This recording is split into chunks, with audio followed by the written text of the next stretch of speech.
இந்த வீடியோவில் நம்ம என்ன பார்க்க போகிறோம்னா கருவேப்பிலை பொடி காரக்குழம்பு செய்கிறது தான் பார்க்க போகிறோம். அதுக்கு ஒரு படி கருவேப்பிலையை நான் கழுவி சுத்தம் பண்ணி வச்சுருக்கேன். இதை நம்ம எண்ணெய் இல்லாமல் இப்போ நம்ம இதை ட்ரை ரோஸ்ட் பண்ணி எடுத்துக்கலாம்.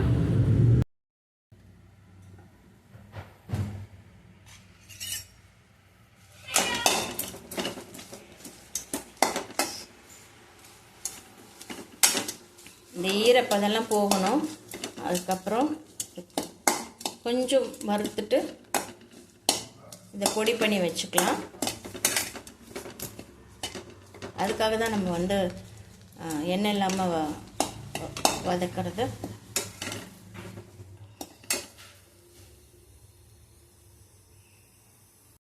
இப்போது நம்ம நல்லா வதக்கிட்டோம். இப்போ இந்த ஈரப்பதமெல்லாம் போய் நல்லா ட்ரை ஆகிடுச்சு பாருங்கள்.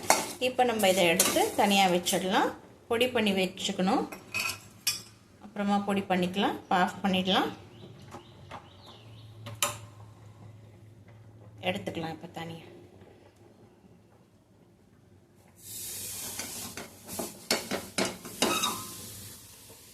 எடுத்து வச்சா ஆரம்பி வைக்கிறதுக்கு நான் சட்டியில் தான் குழம்பு வைக்க போகிறேன். இப்போ ஒரு 30-35 போல் நான் சின்ன வெங்காயத்தை உரித்து வச்சுருக்கிறேன் குழம்புக்காக. எப்படியும் இது ஒரு 30 பல் பூண்டு இருக்கும். பூண்டு நீங்கள் நிறைய உங்களுக்கு பிடிக்கும்னா நிறைய கூட போட்டுக்கலாம். உங்கள் குழம்பு அளவு எவ்வளவோ அதுக்கேற்ற மாதிரி நீங்கள் இன்க்ரீடியன்ஸை போட்டுக்கோங்க, ஒன்றும் பிரச்சனை இல்லை. இப்போ அடுத்தது தக்காளி. நான் 2 பெரிய தக்காளி எடுத்து கட் பண்ணி வச்சுருக்கிறேன். இப்போ நம்ம குழம்பு தாளிச்சுக்கலாம் வாங்க. இப்போ நான் ஒரு நெல்லிக்காய் சைஸ்க்கு புளியை நான் ஊற வச்சுக்க போகிறேன். இது நம்ம கருவேப்பிலை பொடி குழம்புக்கு யூஸ் பண்ணிக்கலாம். புளி நிறைய போட வேண்டாம், புளிப்பாயிடும் குழம்பு. அதனால் புளி அளவாக கரெக்டாக போட்டுக்கோங்க. ஏன்னா இந்த தக்காளி நான் நாட்டு தக்காளி யூஸ் பண்ணுறதுனால அதுலேயுமே நிறைய புளிப்பு இருக்கும். அதனால தான் நான் இவ்வளோ புளி எடுத்திருக்கேன். ஒருவேளை நீங்கள் போடுற தக்காளியில் புளிப்பு இல்லைன்னா நீங்கள் புளி கொஞ்சம் எக்ஸ்ட்ரா கூட சேர்த்துக்கலாம். சட்டி வச்சுட்டேன் நான் ஸ்டவ்வில். இப்போ நம்ம குழம்பு தாளிச்சுக்கலாம். அடுப்பு பற்ற வச்சுட்டேன்.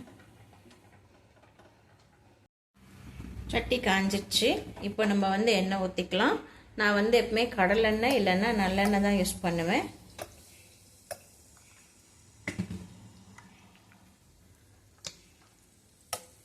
தேவையான அளவுக்கு எண்ணெய் ஊற்றிக்கோங்க. கொஞ்சம் காரக்குழம்புன்னும் போது கொஞ்சம் எண்ணெய் கூடுதலாக இருந்தால் தான் டேஸ்ட் கொடுக்கும். அதனால் கொஞ்சம் கூடுதலாக ஊற்றிக்கோங்க. நான் ஒரு 5 ஸ்பூன் ஊற்றிருக்கேன். எனக்கு அளவு தெரியும். இப்போ கொஞ்சம் போல் வெந்தயம் போட்டுக்கோங்க, குழம்புக்கு ஏற்ற மாதிரி. இப்போ கடுகு கொஞ்சம், அப்புறம் 2 மிளகு போட்டுக்கோங்க. சும்மா கொஞ்சம் ஒரு 4-5 மிளகு போட்டுக்கோங்க. அது பொரியட்டும். அப்புறமா நம்ம ஜீரகம் போட்டுக்கலாம். ஒரு 1/2 ஸ்பூன் ஜீரகம் போட்டுக்கலாம்.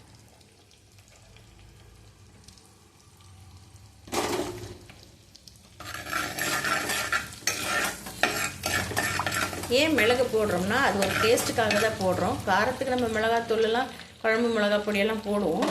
பட் ஸ்டில் நல்லா ஒரு டேஸ்ட் கொடுக்கும் நமக்கு.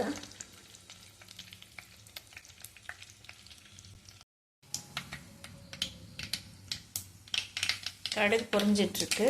இப்போது கொஞ்சம் ஒரு 1/2 கைப்பிடி வேர்க்கடலை போட்டுக்கலாம். இது டேஸ்ட்டுக்காக தான் போடுறது. உங்கள் விருப்பம். நீங்கள் போடுறது போடாதது, சேர்த்துக்கிறது சேராதது உங்களுடைய இஷ்டம்தான். இப்போ 1/2 ஸ்பூன் சீரகம் போடுறேன். இப்போ எல்லாம் சேர்த்து நம்ம என்ன பண்ணலாம், நல்லா வறுத்துடலாம், வதக்கிடலாம். இப்போ கருவேப்பிலை போடலாம்.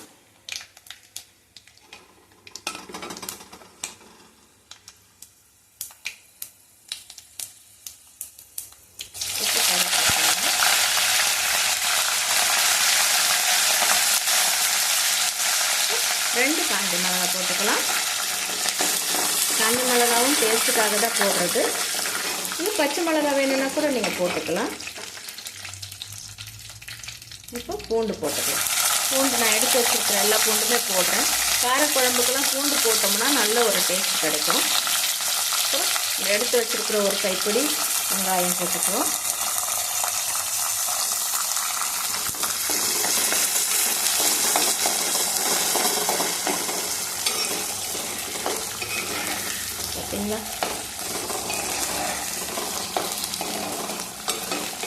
வாசனை வருது.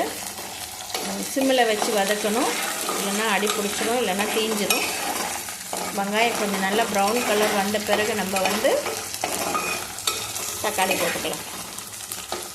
பூண்டு வந்து நான் ஏன் இவ்வளோ போட்டிருக்கேன்னா, இது வந்து ரொம்ப ரொம்ப உடம்புக்கு நல்லது, நல்ல ஒரு டேஸ்ட் கொடுக்கும்.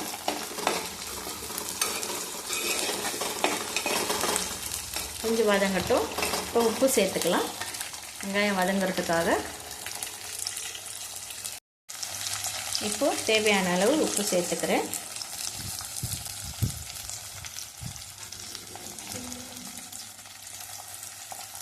உப்பு சேர்த்துட்டு வதக்கிக்கலாம்.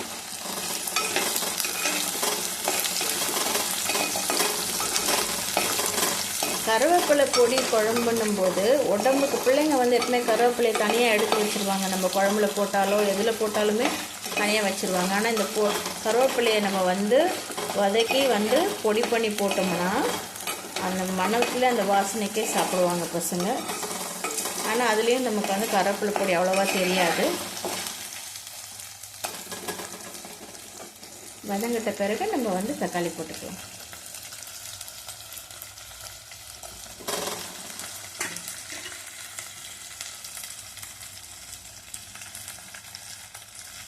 பார்க்கும்போதே நல்லா அருமையாக இருக்குது. இப்போ வதங்கிடுச்சு. நம்ம வந்து எடுத்து வச்சுருக்கிற 2 தக்காளி, இது வந்து பெரிய தக்காளி, அதனால் வந்து உங்களுக்கு நிறைய இருக்க மாதிரி தெரியும். ரொம்ப நாட்டு தக்காளி பயங்கர புளிப்பாக இருக்குது.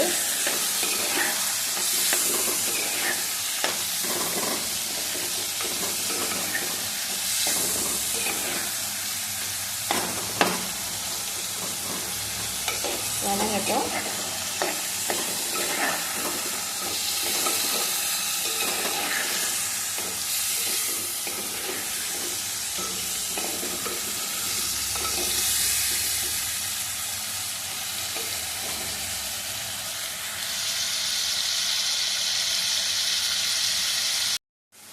இப்போ நம்ம வந்து பொடி பண்ணிக்க போகிறோம். இந்த கருவேப்பிலையை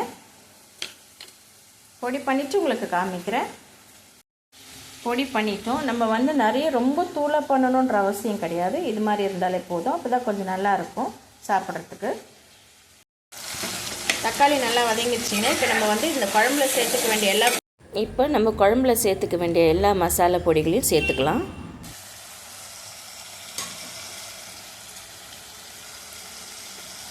ஃபஸ்ட்டு ஒரு 1/2 ஸ்பூன் மஞ்சள் பொடி போட்டுக்கலாம்.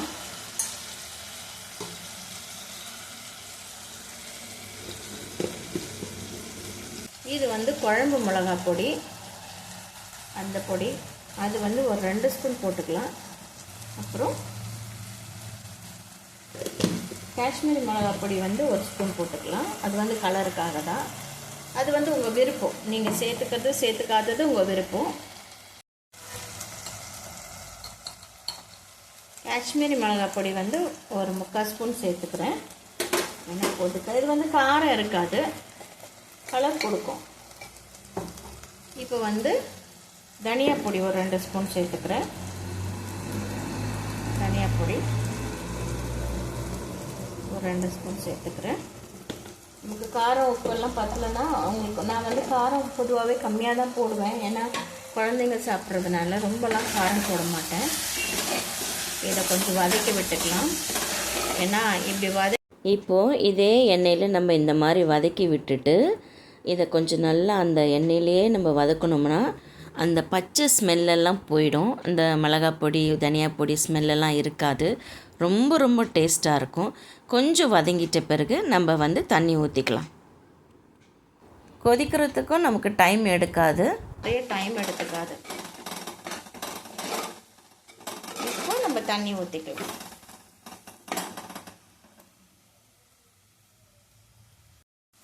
நல்ல ஒரு வாசம் வருது. இப்போ நான் வந்து தேவையான அளவுக்கு தண்ணி ஊற்றிக்கிறேன். இதை கலந்து விட்டுட்டு அப்புறமா நம்ம வந்து புளி கரைசல் ஊற்றிக்கலாம்.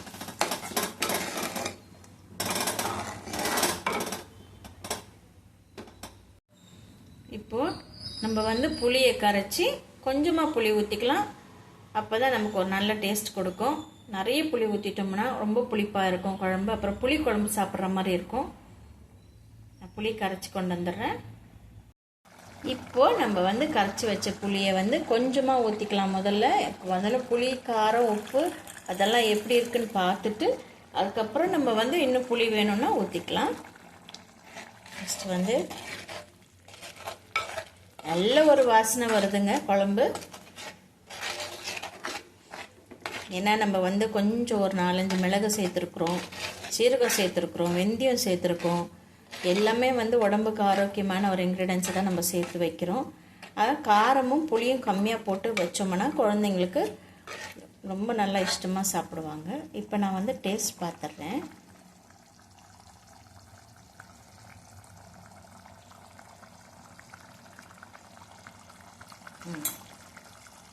புளி கரெக்டாக இருக்குதுங்க. இதுக்கு மேலே ஊற்ற வேண்டாம். இப்போ இது வந்து மினிமம் 20 நிமிஷம் கொதிக்கணும். இது கொதித்து எண்ணெய் பிரிஞ்சு நல்லா மேலே வரணும். கொஞ்சம் திக்கான கன்சிஸ்டன்சிக்கு வரணும். அதுக்கப்புறம் தான் நீங்கள் இறக்கணும். கருவேப்பிலையை போடணும். இறக்கிறதுக்கு கொஞ்ச நேரத்துக்கு முன்னாடி கருவேப்பிலை பொடி போட்டால் போதும். இப்போது இதில் 1 ஸ்பூன் நான் வந்து சாம்பார் பொடியும் போட்டிருக்கேன். இதுதான் சாம்பார் பொடி. இப்போ தான் 1 ஸ்பூன் போட்டேன். என்னடா இது காரக்குழம்புல இவ சாம்பார் பொடி போடுறாளேன்னு யோசிக்காதீங்க. ரொம்ப நல்ல டேஸ்ட் கொடுக்கும். நீங்கள் வேணால் அந்த மாதிரி போட்டு செஞ்சு பாருங்கள்.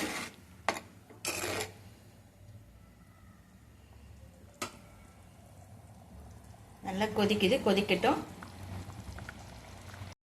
இப்போ தட்டு போட்டு மூடிடலாம். நல்லா கொதிச்சுட்டு எண்ணெய் நல்லா மேலே பிரிஞ்சு வரணும், திக்கான கன்சிஸ்டன்சிக்கு வரணும். அதுக்கப்புறம் நம்ம வந்து கருவேப்பிலை பொடி போடலாம். இப்போ பார்த்தீங்களா எண்ணெய் பிரிஞ்சு வந்துருச்சு நல்லா மேலே. ஒரு 20 மினிட்ஸ் நல்லா கொதிச்சிருச்சு.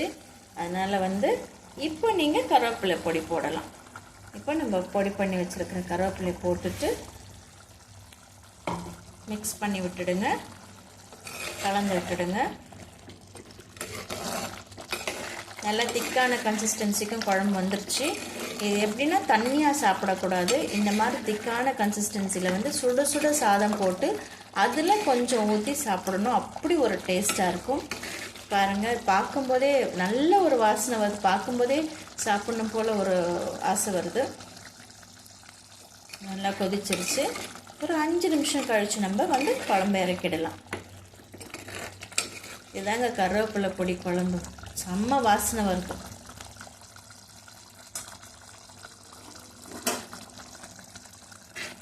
உப்பு, காரம், புளி எல்லாம் மறுபடியும் டேஸ்ட் பார்த்துடலாம்.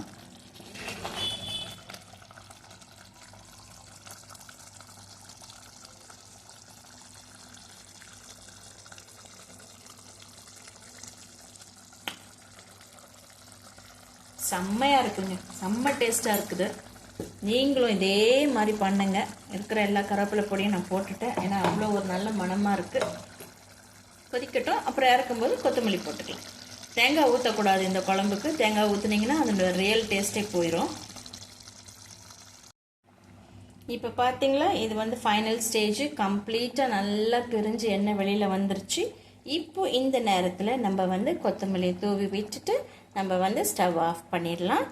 ரொம்ப ரொம்ப அருமையான வாசனை, அருமையான டேஸ்ட்டும் கூட. நிஜமாக சொல்கிறேன், சூப்பராக இருந்தது. உங்கள் வீட்டில் இதே மாதிரி செஞ்சு பார்த்துட்டு எனக்கு கமெண்ட்டில் சொல்லுங்கள். லைக் பண்ணுங்கள், ஷேர் பண்ணுங்கள், சப்ஸ்கிரைப் பண்ணுங்கள். கண்டிப்பாக சப்ஸ்கிரைப் பண்ணுங்கள். சப்ஸ்கிரைப் பண்ண மறந்துடாதீங்க. தேங்க்ஸ் ஃபார் வாட்சிங்.